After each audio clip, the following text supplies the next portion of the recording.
Hey, what's up guys? Tyler here with Secureteam. A lot of interesting things to talk about today. The first of which comes from the endless reports from Southern California of these loud mystery booms and strange noises that apparently a lot of people spread over a large distance have been hearing. And apparently these mysterious booms are baffling not only residents, but scientists who are trying to figure out what they are. So this is happening in Alhambra, California, and there are news reports of this everywhere. One source by the name of Susan Saunders said that she heard these strange explosions and has continued to hear them day and night since February. And her neighbors have begun hearing them too. So much, in fact, that the police have been called. 114 calls to the police over these strange booms since mid-February. And they still haven't been able to solve what's happening. There are no big construction projects in the area, and Caltech seismologists don't have an answer for the sounds either. Jennifer Andrews, who's a seismologist at Caltech, said that, quote, "There's nothing seismic that I can see. What the phenomenon might be, I don't know." And a seismograph will pick up waves of pressure from things like thunder or planes or helicopters. So the fact that they still haven't found an explanation for the Alhambra explosions makes this thing even more mysterious. So as this mystery has grown, more and more people have taken to social media, and the reports continue to come in. I mean, look at all these. One person said, "Yeah, I heard that on 2nd Street. Another one said, "There was huge explosion-like sounds just now," while they were reading an article about these explosions. Another person in Orange Hill in Long Beach said that they heard it at least 4 to 5 times this past week after dark. Another poster in Roseville, California, heard more of these noises around 8 p.m. And another person said that they heard the sounds and they actually live near a train station where cargo is always passing multiple times a day, and they said that this is definitely not coming from a train or anything natural that they've ever heard. Now, here is actually a social media posting by the police. This is how out of hand this is getting. The police posted this, placing little bullets here on the map where these sounds have been heard. And if you can't read it, it states, and I quote, "Loud explosion," and this is, by the way, by the Alhambra Police Department. "About 45 minutes ago, we received several calls and messages on Facebook regarding a loud explosion near the northern end of our city. Several officers heard the explosion as well. Officers responded to the callers' possible locations, as well as where they believed the noise was coming from. Unfortunately, we were unable to locate the origin. They contacted the power company, and they stated that they have not had any reports of outages or blown transformers. So at this time, we are not sure what it is. We have had this call a few times in the past weeks. We will let you know if we figure out, and please let us know if you figure it out. Have a great night." So there's the message from the Alhambra police. And yeah, this is really baffling. And I know a lot of you out there in California who are subscribers to the channel, you guys gotta shoot me an email. Try to take some video, some audio, shoot it over to me. That way we can post a video featuring it and try to explain it. And you know what? These mystery booms have been happening across the country. Here is another map that was posted on an Oklahoma news station where some more of these mystery sounds were happening. And look at this little triangular area that they've shaded in here. I don't know if they did that on purpose or if they were just trying to connect the dots here, but, you know, one thing that's kind of funny about this is in past videos, a lot of emails we've gotten referencing to these mysterious sounds have been accompanied many times by triangular objects in the sky. So it's kind of ironic. I don't think they meant to do it, but we do have this triangular shaped object sitting over top of where these booms in Kansas was happening. So but yeah, if any of you guys have any information about this, be sure to email me. And yeah, it's truly a mystery in the true sense of the word. They have no idea. The police have no idea what's going on. So very, very strange. Now, there's another UFO sighting that has been making waves in the online community. And this happened over St. Louis, actually directly overhead the St. Louis Arch. So if you don't know yet, a video was posted by the Malcolm W. Martin Memorial Park Facebook page, and I will link to them down in the video description. And they posted a video, and this object was captured by a few different people. And there's news articles about it, but they captured this strange, unidentified object on camera, moving across the sky and sitting above the St. Louis Arch. So check this out.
Very, very strange.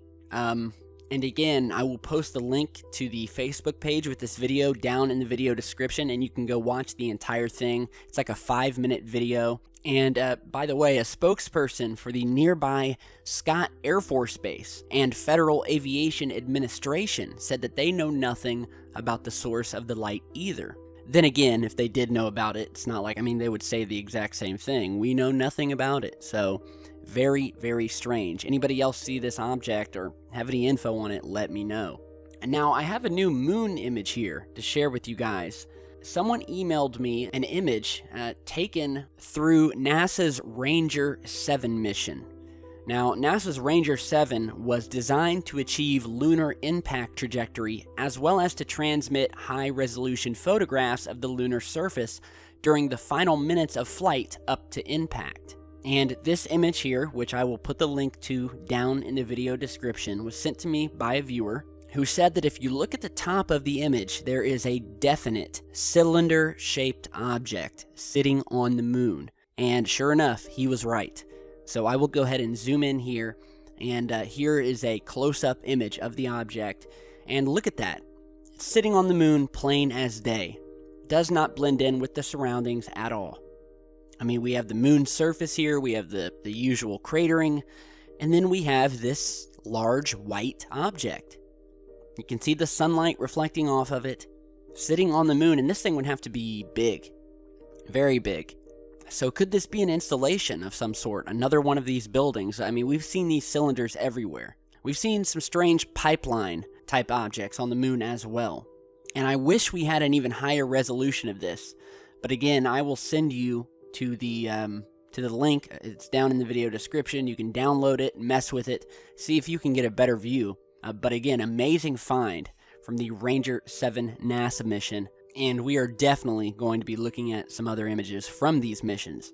So again, amazing catch. Let me know what you guys think. Speaking of the moon, for the first time ever, the U.S. government has given permission to a private Florida-based company to send a robotic lander to the moon, as well as create private trips to take people to the moon. So this is called the Moon Express mission, and it's unprecedented. And it's the first time that the government has given permission to a private company to send robotics or orbiters or probes to the moon. So Moon Express, which is the private company, which is headquartered in Cape Canaveral, Florida, plans to fly a suitcase-sized lander to the moon for a 2-week mission in 2017. The spacecraft will carry a number of science experiments and some commercial cargo on its one-way trip to the lunar surface, including cremated human remains, and will beam back pictures and video to Earth. See, this is the stuff I'm talking about. This is thinking. This is what we need to do. We need to get our own private landers to the moon, take images, take video, because as I see it, that's the only way we are going to get clear shots of what's there. And I highly believe that within the next 10 years or so, we are going to have our own probes and orbiters there, snapping pictures, beaming them back to Earth, unedited, and I just pray that when that happens, that these private companies will have the integrity to show the public these images and not edit them. And I hope that NASA will not step in, nor the government, and try to censor these private companies from releasing said images and video. So these are very special times we are living in, folks, because it's the first time that we will have another entity besides NASA, besides the government, who are going to be able to get imagery and video of the moon. And who knows what other planets throughout the years we will have private companies visiting. We have another one that wants to send people to Mars. So this is an awesome time to be alive. And as the years go on, we will no longer have to depend on NASA and their photographs and their videos and try to uncover. We are going to have other people to look to who will provide us other data that is hopefully not edited. So, again, let me know what you guys think. Awesome times. If you have any info about these strange noises happening over Southern California, do let me know. And likewise with the St. Louis Arch. So again, share, like, and subscribe on your way out. I've got a lot more coming. I've got a lot of emails to go through today. I'm posting kind of an early video today. I usually don't post them till much later in the night or early in the morning. So I will likely have another video up later tonight. So look out for that. I've got a lot of footage to go through. I'm going to go through today, and we will be back very, very soon. All right, so thanks for watching, and I'll see you back in just a bit. Stay safe, guys.